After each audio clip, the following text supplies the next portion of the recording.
Die Herbstlich Sonne warf lange Schatten über die ruhige Stadt Riverside, als Frank Morrison, ein 72-jähriger Vietnamveteran, mit seinem Enkel Marcus im Baumarkt ankam. Der Jung hielt einen Spielzeugsoldaten fest und hupft wie Aufregung. Fragt seinen Opa, ob sie Hut Holz für ein Vogelhaus kaufen würden, und lächelte stolz. Frank richtet sein Marine Corps Cap und sagt, sie würden es am Küchenfenster aufstellen. Im Laden lag der Geruch von Sagamel schwer in der Luft, und Frank bewegt sich mit der langsamen Steifheit eines alten Kriegers.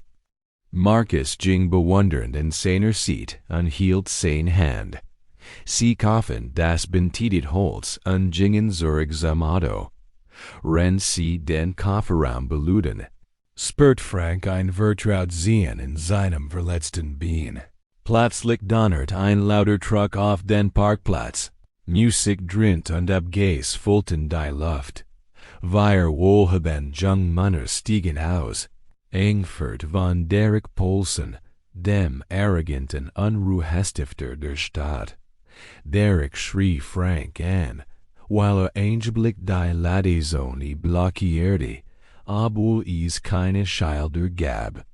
Frank antwortet ruhig, dass gleichfördig sei. Derek trat hart gegen die Autotür und hinterließ ein Dell, wenn Marcus protestiert. Einer der Männer verspottet den Jungen und nennt ihn einen kleinen Helden, weil seinen Groveter schützen wollte. Frank versiegt, die Situation friedlich zu binden, da Derek stieß in aggressiv. Franks schwaches Bein gab nach, und schlug mit dem Kopf auf den Asphalt, wenn sein Marinecap wegrollt. Marcus schrie und niet sich neben seinen verletzten Groveter. Derek und sein Freund lachten und filmten die Schien mit ihren Handys. Sie kicken Stab in Franks Richtung und rasten davon. Frank flüstert, dass in Ordnung sei, obwohl Blut über sein Gesicht lief. Eine Frau rannt aus dem Laden und rief, sie würde einen Krankenwagen rufen. Marcus rannt hinein und flett die Leute an, seinem Groveter zu helfen. Frank lag auf dem kalten Boden und versiegt, bei Bewusstsein zu bleiben. Die ruhige Bergstadt fühlt sich plötzlich gefährlich und grausamen.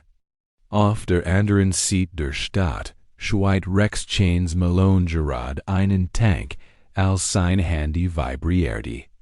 Seine Frau schrieb ihm über den Angriff und warnte, dass die Polizei wegen der Match der Polsens nicht tun würde. Chains spannt den Kiefer und denner was genau, was es bedeutet, wenn einem Veteranen Gerechtigkeit verweigert wurde. Ging sofort hinaus, sein Bruder zu sammeln. Solches Hells Angels standen bei ihren Motorrädern, als Chains ihnen erzählt, was geschehen war. In wenigen Minuten wusste die ganze Crew über Derek Poulsens vertuscht Verbrechen Bescheid. Chains tätet eilig Anruf und Fahrer aus Nachbarstädten. Bis zum Sonnenuntergang hallt das Echo von Motorrädern durch das Tal. Das Grollen wurde lauter, als weiter Maschinen eintreffen. Erst 12, dann 20, dann 37 Fahrer versammelten sich entschlossen. Sie kamen nicht, Chaos zu stiften, sie kamen für Gerechtigkeit. Die Brüderschaft mobilisiert sich für einen der ihren. Im Krankenhaus versorgten Krankenschwestern Franks Wunden und bereiten die Naht in seiner Augenbraue VOA. Marcus wich nicht von seiner Seat und hielt fest seinen Raum. Frank sagt dem Personal, dass Derek wie immer davon kommen würde. Jeder im Krankenhaus wusste, dass die Familie Poulsen die Stadt beherrschte. Marcus fragt zitternd, warum die Männer seinem Groveter wegeten heiten. Frank erklärt, dass manch Menschen im Leben vergessen, was wirklich wichtig ist. Erinnerte Marcus daran, das hast nur dem Schadet, der in Treit. Dennoch blieb die Angst in den Augen der Jungen. Plötzlich erfüllt ein tiefes Motorrumor in die Luft vor dem Krankenhaus. Hörst und Krankenschwestern liefen schockiert zu den Fenstern. 700 glänzende Motorräder rollten auf den Parkplatz. Die Fahrer betreten das Gebäude mit der Ruhe von Manieren, die den Krieg gissen hatten. Chains betrat das Krankenhaus und fragte nach Frank Morrison. Als das Zimmer betrat, start Marcus in Ehrfurchtigen. Frank fragt, wer sei und warum gekommen war. Chains stellt sich als Veteran vor, der gehört hat, was geschehen war.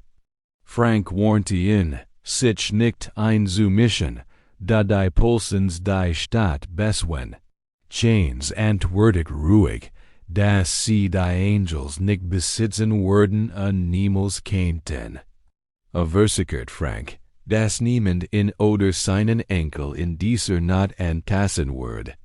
Solches Biker stellten sich wie schweigend Watchen auf den Flur. Die Krankenschwestern brachten den Bikern im Lofter nach Kaffee aus Respekt. Marcus schlief endlich ein, weil es sich sicher fällt. Frank beobachtete die Brüderschaft, wie sie für ein Instant, ohne etwas davor zu verlangen. Fühlt sich tief buried von ihrer Loyalität. Rendison watched Derek Polson am nächsten Morgen lachend über das Video auf. Sein Vater Schimpfkurs, erledigt als mit ein paar Politischen anrufen. Glot, dass der Vorfall wie immer würdigt war. Und nicht, was auf in Zukunft. Bis zum Abend hatten die Hellsangels Sicherheitsaufnahmen, Zugenossigen, medizinische Unterlagen und Dereks gelöscht Videos gesammelt. Chains kontaktierte die furchtlos Anwältin Sarah Chen.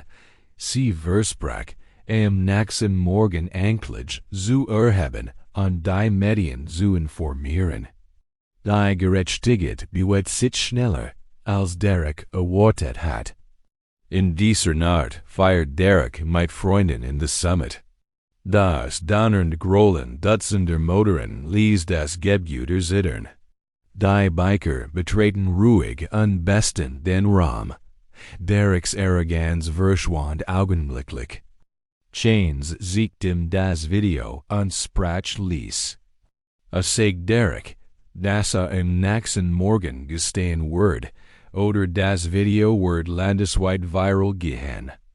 Derek begriff, dass seine Privilegien in diesmal nicht retten konnten. Zum ersten Mal spürte das Gewicht seiner Taten. Die ganze Nacht konnte Derek nicht schlafen. Am Morgen fühlt sich die Angst vor öffentlicher Demütigung schlimmer als jede Strafe. 11:30 Uhr betrat allein die Polizeistation und gestern die Tat. Bereits im Morgengrauen berichteten national Nachrichten darüber. Frank sah die Sendung auf dem Sofa, wenn Marcus ihn gekuschelt war. Der Jung flüstert, dass Derek sich entschuldigt habe. Frank nickt und sagt, dass Verben wichtig sei, wenn jemand wirklich bereit ist, sich zu ändern. Marcus umarmte ihn erleichtert und fest. Es klopften der Tür, und Chains stand mit mehreren Bikern davor. Sie kamen, nach Frank zu sehen und sicherzustellen, dass sich geschützt fühlt.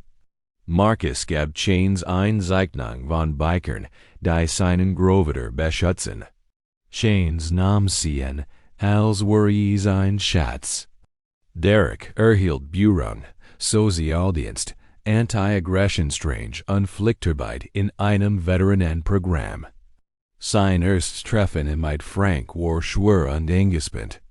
Derek entschuldigt sich endlich ehrlich für seine Tat.